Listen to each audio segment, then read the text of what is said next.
DraftKings has the Texas win total set at 9.5. So you're taking the over, right? Right? You are Locked On Longhorns, your daily podcast on the Texas Longhorns. Part of the Locked On Podcast Network, your team every day.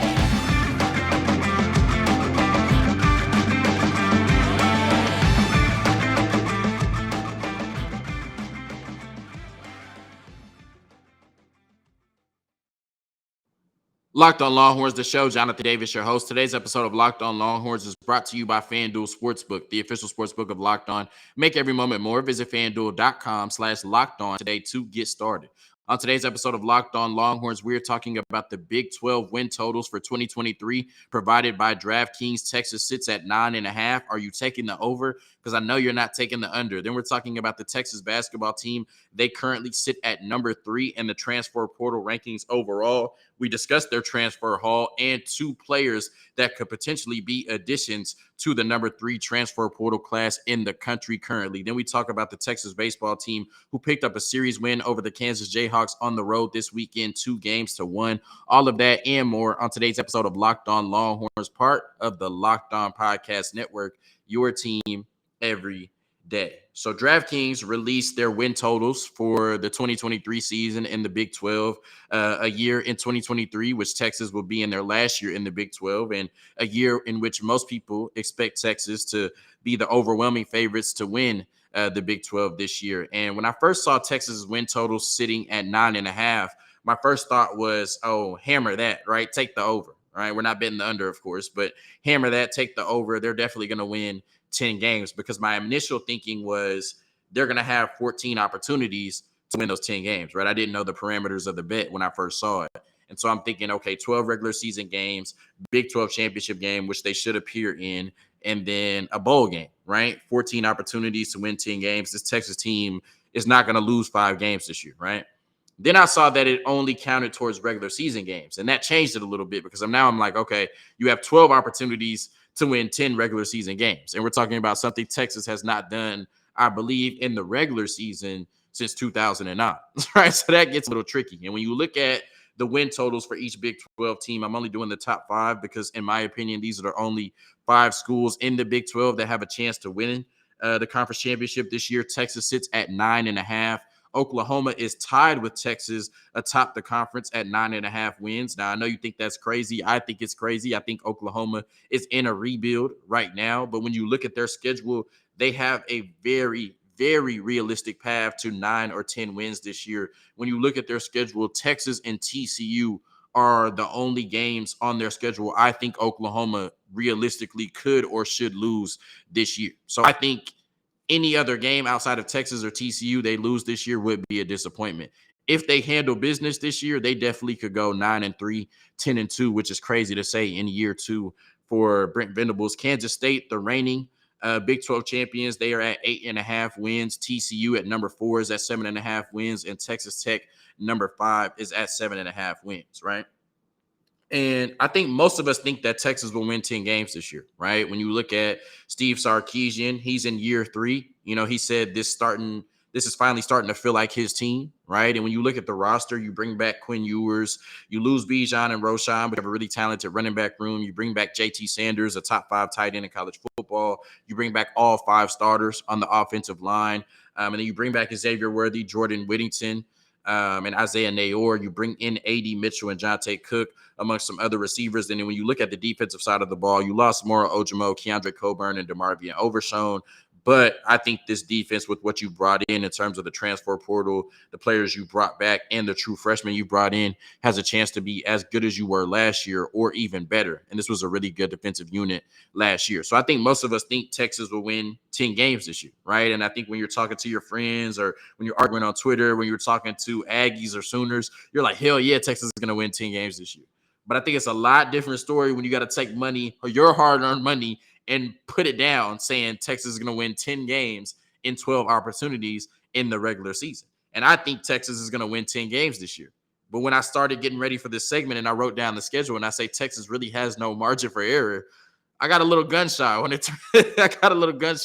in terms of putting my money down. So let's look at the Texas schedule, and then at the end, I'll determine whether we should take the over, or whether I guess I can't tell you what to do, whether I should take the over on Texas winning 9.5 games this year, or whether I should just sit back and then try to enjoy the season as stress-free as possible, right? So week 1, they play against Rice in DKR. If this game is even within 2 scores, cancel the season, right? This game should not be competitive at all. We definitely should not be talking about losing to Rice. They need to win this game by at least 3 touchdowns so we can see Malik Murphy get in there in garbage time. I'm excited for that, right? Then you go to Alabama week 2 at Tuscaloosa, right? And I know that most people in the media, most, gambling sites, ESPN, everybody is going to assume that Alabama is going to beat Texas. And Alabama should definitely be favored at home in this game against Texas, right? But I just am not sure that this is going to be the same Alabama team we're used to seeing. And when you look at the run they've had at the quarterback position from Jalen Hurts, who is now the second highest paid player in NFL history and just almost won the Super Bowl against Patrick Mahomes, had a 14-point lead. They went from that to Tua Tagovailoa, who could have won the Heisman at Alabama and was a top 10 NFL draft pick. They went from that to Mac Jones, who could have won the Heisman at Alabama, won a national championship, and was a top 15 pick in the NFL draft. They go from that to Bryce Young, who wins a Heisman, right? And was the number 1 overall draft pick and could be the best quarterback out of the 4 I just mentioned. You're going from that to Jalen Milroe, Ty Simpson, or Tyler Buckner, who's been on campus for 2 weeks, who just transferred from Notre Dame. I can't just assume that they're going to continue to have the level of quarterback play they've had for the last 4 to 6 years at Alabama, right? I know the defense is going to be really good. I know they have a lot of talent on this roster. I have the utmost respect for what Nick Saban has done for the last 16 years, but Texas almost got them last year with Hudson Card on one leg, with Bryce Young in DKR. I think Texas has a really good chance to win this game, but obviously this is a game that you could lose, right? Wyoming at home, same thing as Rice. They should not be within 2 touchdowns of Wyoming. They should win this game handily, and we should get to see Malik Murphy in garbage time in this game. Baylor, you're going to be on the road. It's an hour and a half up the road. I don't think that really matters much. Blake Shapen is a good quarterback, but I think he's more confusing and more disappointing than he is good. I think there's a realistic chance that Dave Aranda could outcoach Steve Sarkisian in this game. That wouldn't be the craziest thing we've ever seen. But I think at the end of the day, Texas just has way too much talent for Baylor. They win that game. Kansas at home, I'm lower on Jalen Daniels than most people are. I think, Kansas was good for the most part last year, started off 5-0. I think they ended 6-6, and then they were really good in their bowl game against Arkansas. I can't remember who won that game. But I just don't think Kansas has anything for Texas. And unfortunately for this year's Kansas team, I think every year Texas faces off in this game, especially at home, they're going to have what happened in 2021 on their minds. I think they blow out Kansas realistically. But, that is a good program, and Jalen Daniels is a good quarterback. But like I said, I think they blow Kansas out. Oklahoma, of course, we beat them 49-0 last year. Like I said, I think Oklahoma is in a rebuild. That doesn't mean that they can't be good this year, but I think they're in a rebuild based on what we saw from Lincoln Riley in terms of what we saw last year, right? And it's the Red River rivalry, so anything can happen, right? I'm not going to come out here and say we're going to beat them 49-0 again. I think Texas is going to be favored by a touchdown in that game. They should be favored by at least a touchdown, but of course, anything can happen, right? We've seen times where Texas should have won the game handily, Oklahoma won. We've seen times where Oklahoma should have won the game handily, Texas won. Anything can happen on that second Saturday in October, so obviously that's a game Texas should win, but obviously that is a game that Texas could lose, right? Houston on the road, that's a team you're not familiar with. That's an environment you're not familiar with. I think Texas should have enough talent to win that game pretty handily, but anything can happen. BYU, that's a very respectable program. I think Steve Sarkisian is going to get up for that game a little bit. Of course, he went to BYU, played quarterback at BYU. I think Texas at home should be able to out-talent BYU, but that game could get interesting. Kansas State is the reigning Big 12 champions. They did lose their 3 best players, I think, in Julius Brents, Felix, the Big 12 Defensive Player of the Year, and then Deuce Vaughn, the newest Dallas Cowboys running back. And even though Kansas State has been a really good program, even though they won the Big 12 last year, even though they have Will Howard coming back, anytime you bring a quarterback back in college football, that's a big deal. They haven't beaten Texas since 2017. Why would that end this year? I think they win that game. TCU, they just lost so many players. I think Sonny Dykes is a really good coach. I think that they're going to be good moving forward. They brought in some really good transfers, but when you lose Max Duggan, Quentin Johnston, Kendre Miller, Hodges, Tomlinson, the list goes on and on. I think they take a step back. I think Texas wins that game on the road at Iowa State. Matt Campbell's a really good coach. As I said with Dave Aranda, there is a chance that he could outcoach Steve Sarkisian, right? That's not the craziest thing that would ever happen. Hunter Dekkers is returning. Experience at the quarterback position is great. It's going to be a tough road environment at Ames. So anything can happen in that game. I do think Texas wins, but it's going to be tough. And then Texas Tech, I think this is a program that's on the rise, right? When you talk about Texas Tech last year, they beat Texas and went 8-5. So you could make the argument they had a better season. I mean, not even make the argument. They did have a better season than the Longhorns did last year. And I think with Texas and Oklahoma leaving the Big 12, this is going to be a team that perennially is in that conversation for the best team in the conference,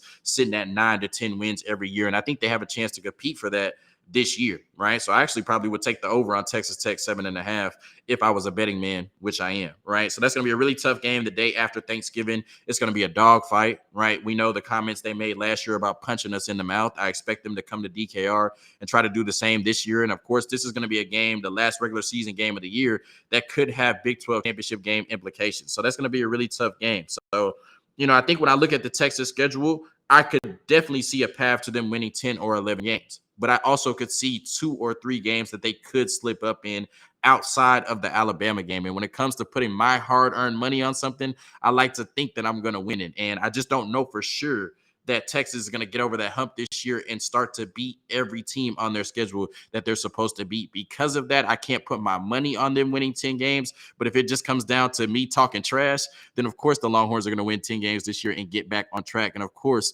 they're going to win the Big 12 championship game, because who else would? A quick word from FanDuel, and then we're going to talk about the Texas basketball team, number 3 in the transfer portal rankings per 24/7. We talk about what Rodney Terry has done so far and what he could begin to do over the next couple of weeks. Make a fast break to FanDuel during the NBA playoffs, because right now, new customers can get a no-sweat first bet of up to $1,000. That's $1,000 back in bonus bets if your first bet does not win. There's no better place to bet all of the playoff action than America's #1 sportsbook. Visit FanDuel.com/locked-on and get a no-sweat first bet of up to $1,000. That's FanDuel.com/locked-on. FanDuel, the official sports betting partner of the National Basketball Association. Speaking of the NBA, Kevin Durant, of course, forever Longhorn. He's got me nervous, man. The Suns were down 2-0 to the Nuggets. Now they've tied it 2-2. Chris Paul's groin is on the shelf, right? We don't know when Chris Paul is coming back. I want to see Kevin Durant get to the conference finals. I want to see Kevin Durant compete for a championship again.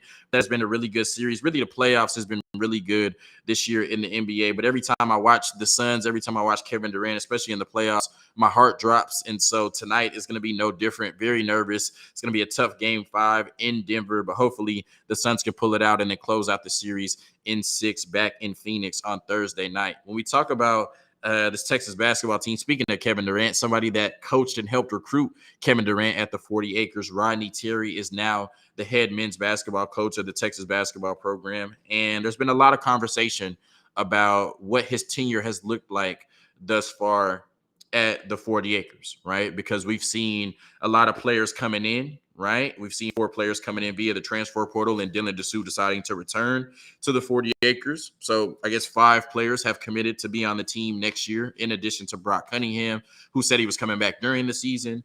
And then you've also had 5 players decide to leave the program. And I think the decision to hire Rodney Terry in the first place was controversial, not controversial in the sense that Rodney Terry had done anything to make it controversial, but there was a lot of conversation, right? Should Rodney Terry have been named the full-time head coach of a school and a program as big as Texas, or should he have been thanked for his service, and should they have looked for a bigger name coach or somebody that had a resume that closer resembled to what you got in Chris Beard before the incident on December 12th?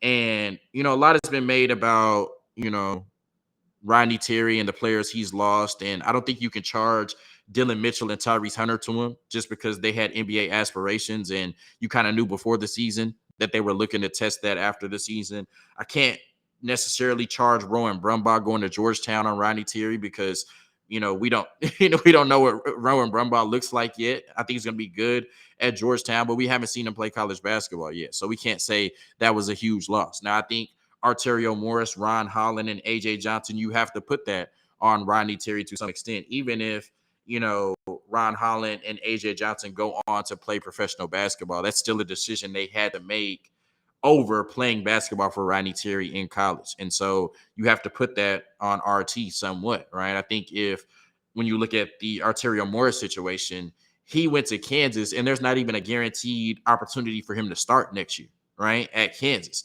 And so when you think about it, he left Texas where he probably was going to start and play for Rodney Terry to go to a conference rival to compete for a starting job, right? Most of the time when you enter the transfer portal, you're entering the portal saying, okay, I'm going to go somewhere and start for sure.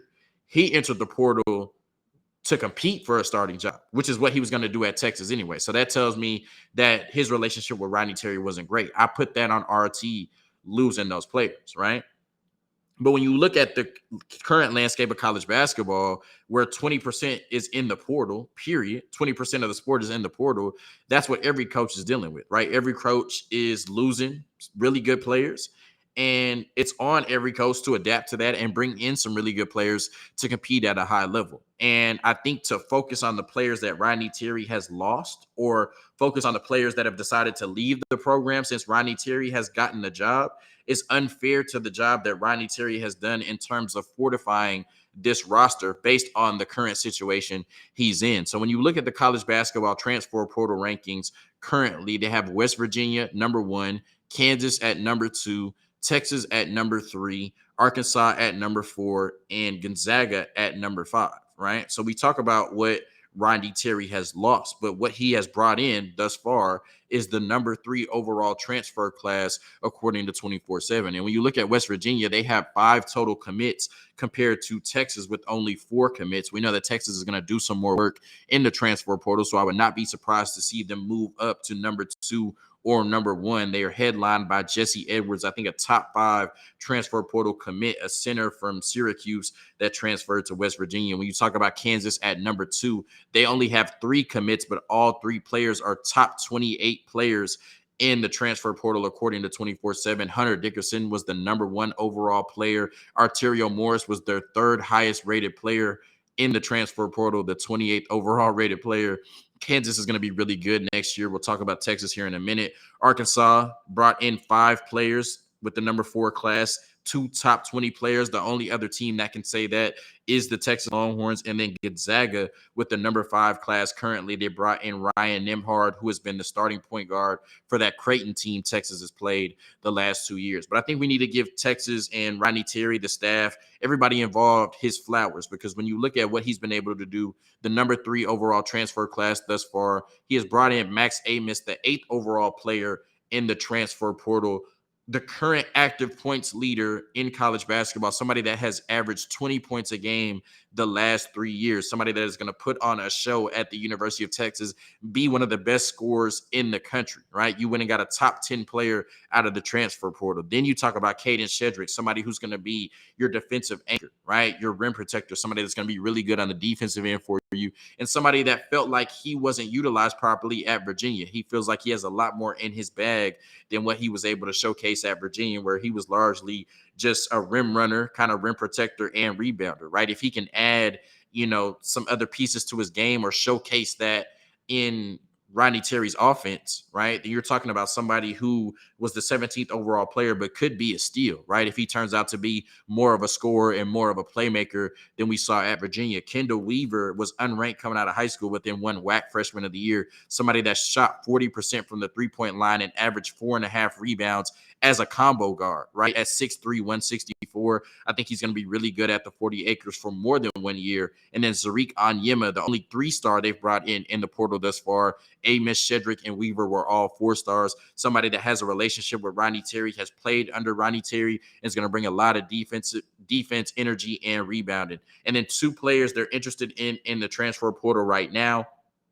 Ball State guard Jalen Sellers, all MAC 3rd team last year, 13.5 points per game, 3.7 rebounds per game, 49% from the field, 45% from 3, 76% from the free throw line, 44% 3-point shooter the last 2 seasons. And then Washington State forward DJ Rodman, son of Dennis Rodman, they have reached out as well, 9.6 points per game, 5.8 rebounds per game, 6'6", 215, 41% from the field, 38% from 3, 79% shooting splits, 55% on open catch and shoot threes last season. So it's clear that Rodney Terry has really prioritized size in the transfer portal. He has really prioritized shooting in the transfer portal with Kendall Weaver, Max Amos, and Brock Cunningham, who's on the roster now, all having shot 40% from three at some point in their careers. And then Jalen Sellers, a 44% three-point shooter the last 2 years, has received interest from Rodney Terry. So, like I said, we can sit here and focus on Ron Holland, AJ Johnson, Rowan Brumbar, Terrio Morris,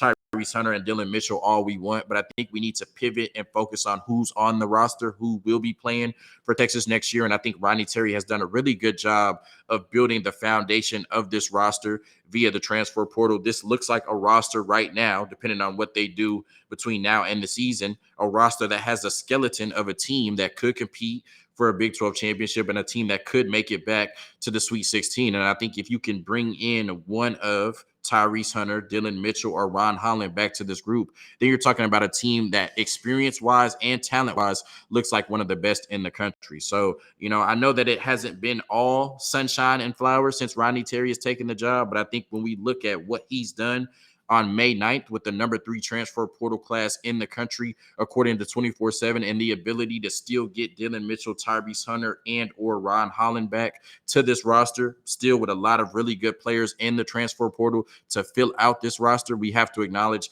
that Rodney Terry has done a good job, and this looks like it's going to be a really good basketball team heading into the season. A quick word from our sponsors, and then we're going to talk about the Texas baseball team coming off a series win against Kansas.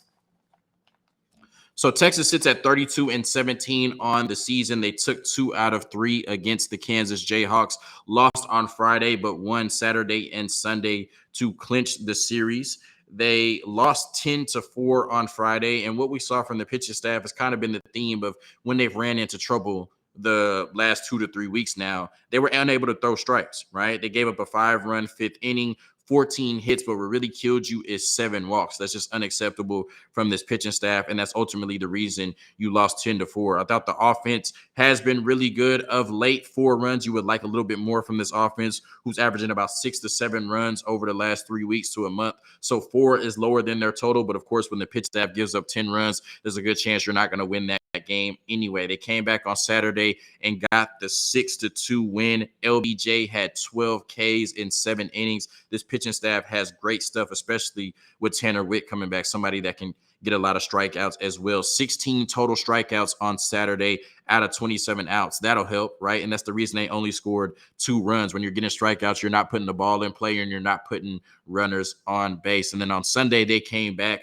with a 7-6 win to clinch the series. Kansas did score 2 runs in the bottom of the 9th to make it interesting. I think they scored 3 runs in the last 2 innings. So when Texas had a 7-3 lead, right, and you're kind of coasting, you now go into the 9th inning with a 7-4 lead in a save situation, and then you almost blow the save, giving up 2 runs in the bottom of the 9th. And we saw that against Baylor, where they gave up 11 runs in those first 2 9th innings in those series. So that's something they have to watch out for. You definitely don't want to give up runs in that 9th inning when you're trying to close out games, especially getting to this point of the season where every game matters a little bit more than they mattered before. Tanner Witt was your opener in this game. He gave up a run and allowed 3 walks in the first. Has not looked sharp yet. Of course, when you're coming off of the surgery that he had, it's going to take time to get back acclimated and, get back to throwing your stuff, right? Having confidence, having command, and being able to put the ball where you want to and being able to, strike hitters out. Also getting to a point to where you feel comfortable with your pitch count and going multiple innings. So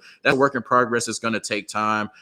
He hasn't been great yet, but, coming off a catastrophic injury and surgery like he had, you understand that you're going to have to be patient with Tanner Witt. But after Tanner Witt left, 11 strikeouts and only 1 walk from the rest of your bullpen. So I thought this Texas team looked really good this weekend, and they showed good baseball in all 3 phases, right? In terms of defense, they looked good. In terms of offense, they looked good. And then in terms of pitching outside of the Friday game, they looked really good as well, outside of 1 inning from Tanner Witt. So tonight they face off against UTA. This weekend they face off against San Jose State. And then they end the regular season next weekend against West Virginia. Thank you for tuning in to another episode of Locked On Longhorns, part of the Locked On Podcast Network, your team every day. Hook 'em and peace.